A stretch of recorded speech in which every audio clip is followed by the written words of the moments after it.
Bienvenue dans Tous à l'honneur. Alors aujourd'hui, on se retrouve avec Vanessa Ponce. Vanessa Ponce, que vous connaissez un petit peu certainement pour l'avoir vue dans notre commune sur Saint-Denis-de-Pile. Vanessa, vous êtes initialement née à Figeac, il me semble. Exactement, dans Alors, le Lot. Figeac, Ouais. dans le Lot. Puis vous avez évolué sur Villeneuve-sur-Lot. Dans le Lot-et-Garonne, j'ai passé mon enfance là-bas.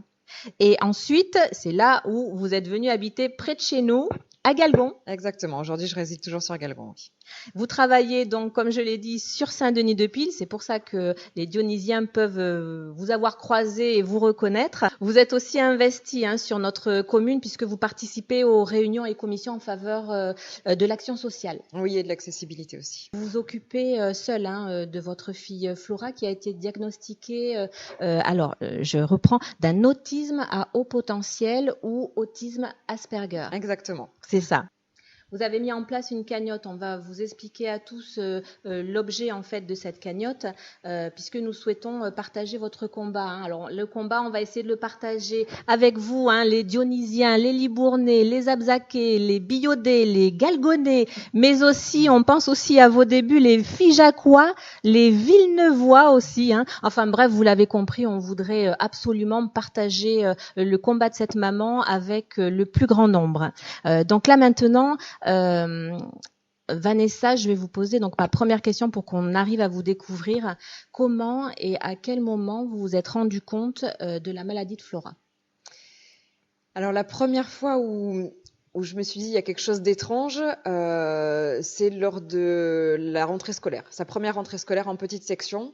Le premier jour, elle est revenue. Le soir, je l'ai récupérée et elle m'a dit « Il y a trop de monde ». Et là, effectivement, ce jour-là, j'ai compris qu'il y avait quelque chose de différent, effectivement, chez ma fille. Et ça a commencé, effectivement, par un mutisme scolaire. On m'a demandé à faire des batteries de tests parce qu'on me disait qu'elle était sourde vu qu'elle parlait pas à l'école. Donc voilà, donc ça a été là, effectivement, où j'ai senti qu'il y avait quelque chose de différent. Après, effectivement, ça a été un long parcours, une longue errance diagnostique, avec des difficultés scolaires, des difficultés d'intégration, qui permettaient pas effectivement à Flora de se sentir sereine dans sa scolarité, et ni dans sa vie ensuite extérieure avec ses camarades de classe. Flora, que vous pouvez découvrir bien évidemment juste derrière nous. À quel moment ça a été le plus compliqué au niveau de sa scolarité ?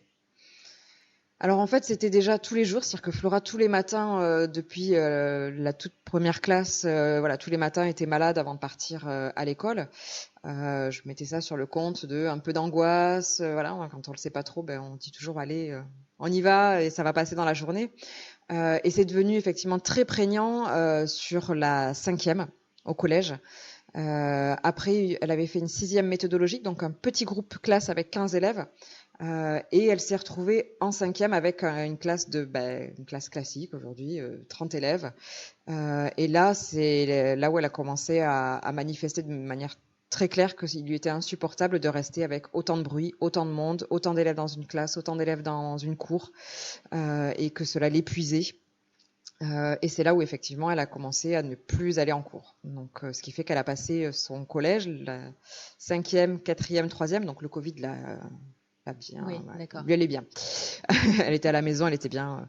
Mais ce qui fait que sur ces 3 années-là de collège, sur chaque année, elle a peut-être dû aller 1 à 2 mois en cours sur chaque année, en fait. D'accord. Mais elle était en décrochage scolaire ou pas du tout ? Pas du tout. Elle a toujours gardé effectivement un lien avec les apprentissages parce que Flora a une soif d'apprendre. Donc voilà, du coup, c'était les autres qui lui étaient insupportables, mais avec une envie d'apprendre. Donc elle a jamais baissé les bras. On a toujours continué à récupérer les cours, moi lui faire des cours le soir à la maison, trouver des professeurs à domicile pour compléter. Donc elle a jamais lâché les apprentissages. Elle a du coup jamais redoublé. Elle a eu du coup son brevet avec mention. Donc voilà, donc ça c'était en tout cas quelque chose de bénéfique pour Flora qui lui a permis effectivement de pouvoir tenir dans la durée. Là, depuis quelque temps, Vanessa, qu'est-ce qui a changé dans votre vie à tous les deux en termes d'organisation, de lien social, pour pouvoir aiguiller un petit peu et expliquer pourquoi on en vient en fait à cette cagnotte qui est mise en place et à ce besoin de vous contacter à tous? Alors aujourd'hui, ce qui a changé, c'est que Flora, effectivement, a eu un diagnostic de posé et que ce diagnostic est venu la soulager et elle a enfin pu comprendre pourquoi elle se sentait différente des autres. Et aujourd'hui, elle s'autorise à être elle-même et à écouter ses besoins. Donc, ce qui fait que moi aussi j'ai cheminé, j'ai accepté le fait qu'elle ne soit plus scolarisée directement à l'école et que sa scolarité se fasse à domicile.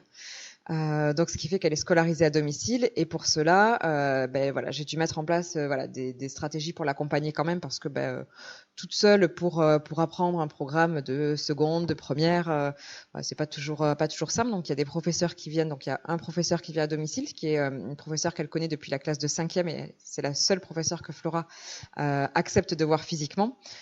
Et ensuite, du coup, il y a d'autres professeurs qui interviennent, mais en visio. Ce qui est beaucoup plus souple effectivement pour Flora. Mais ça a quel coût exactement, tous ces aménagements dans votre vie? Alors aujourd'hui, voilà, effectivement, les professeurs. Alors j'ai la chance d'avoir un professeur qui est bénévole, mais effectivement, c'est pas le cas de tous forcément. Donc aujourd'hui, il y a à peu près pour 600 € par mois de cours, de cours particuliers pour Flora. À cela, effectivement, vient de se rajouter pour aider Flora dans ses interactions à l'extérieur de la maison, pour continuer à faire des progrès, parce que effectivement, voilà, là aujourd'hui, elle est scolarisée à la maison, mais le but c'est pas de l'enfermer, qu'elle voit plus personne et qu'elle vive dans sa grotte toute sa vie. Non, le but c'est qu'elle arrive à se sentir un petit peu plus à l'aise à l'extérieur et avec les autres. Du coup, intervient aussi à la maison et puis à l'extérieur avec Flora une éducatrice qui est une éducatrice en libéral qui aide Flora dans ces démarches-là de réassurance, de petits exercices à l'extérieur. Donc aujourd'hui, elle vient 2 fois par mois. L'idéal, effectivement, serait qu'elle vienne toutes les semaines, voilà, pour stabiliser les apprentissages. Il y a cette éducatrice, il y a le psychologue, donc voilà, il y a une ergothérapeute, des choses effectivement qui sont pas remboursées. Donc il y a une psychiatre, donc ça va, c'est remboursé. Mais effectivement, ça a un coût. La MDPH, effectivement, reconnaît le handicap de Flora. Mais aujourd'hui, effectivement, minimise le handicap et donc effectivement attribue donc ce qu'on appelle l'AEH, mais du coup à son taux le plus bas, qui ne permet pas effectivement de pouvoir couvrir tous les frais dont Flora a besoin pour son accompagnement et pour s'épanouir. La raison pour laquelle effectivement ils en sont sur cette évaluation, c'est qu'aujourd'hui on met beaucoup en avant l'école inclusive.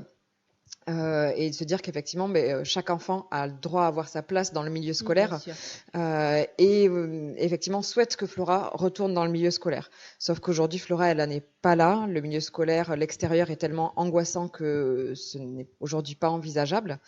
On verra dans quelques temps, hein. On ne dit pas que c'est impossible. Donc aujourd'hui, effectivement, des organismes tels que la MDPH incitent et souhaitent que Flora puisse être scolarisée à temps plein en milieu scolaire.